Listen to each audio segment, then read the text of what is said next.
for someone like me, let's say that I'm going to remodel my kitchen, right?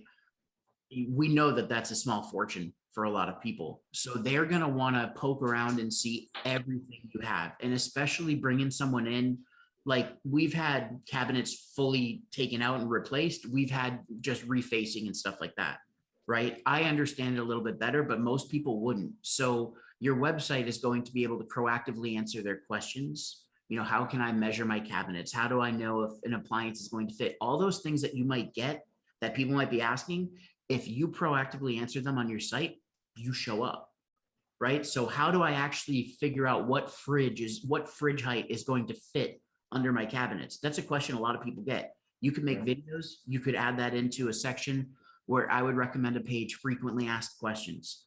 So one of your first pages that you should be thinking about is the about us. You just told me your story, so figure out how you can write that into a paragraph or two, or record a video and pop it in there. You know, I want to meet you. I want to see you before I'm even going to invite you over. Next is your frequently asked questions page. So think about the top 10, 20, even more questions that people ask you. You know, how much is a project going to cost? If you'll notice, obviously you don't want to give a direct price because then you feel like you're committed to that price. You know that from the car business.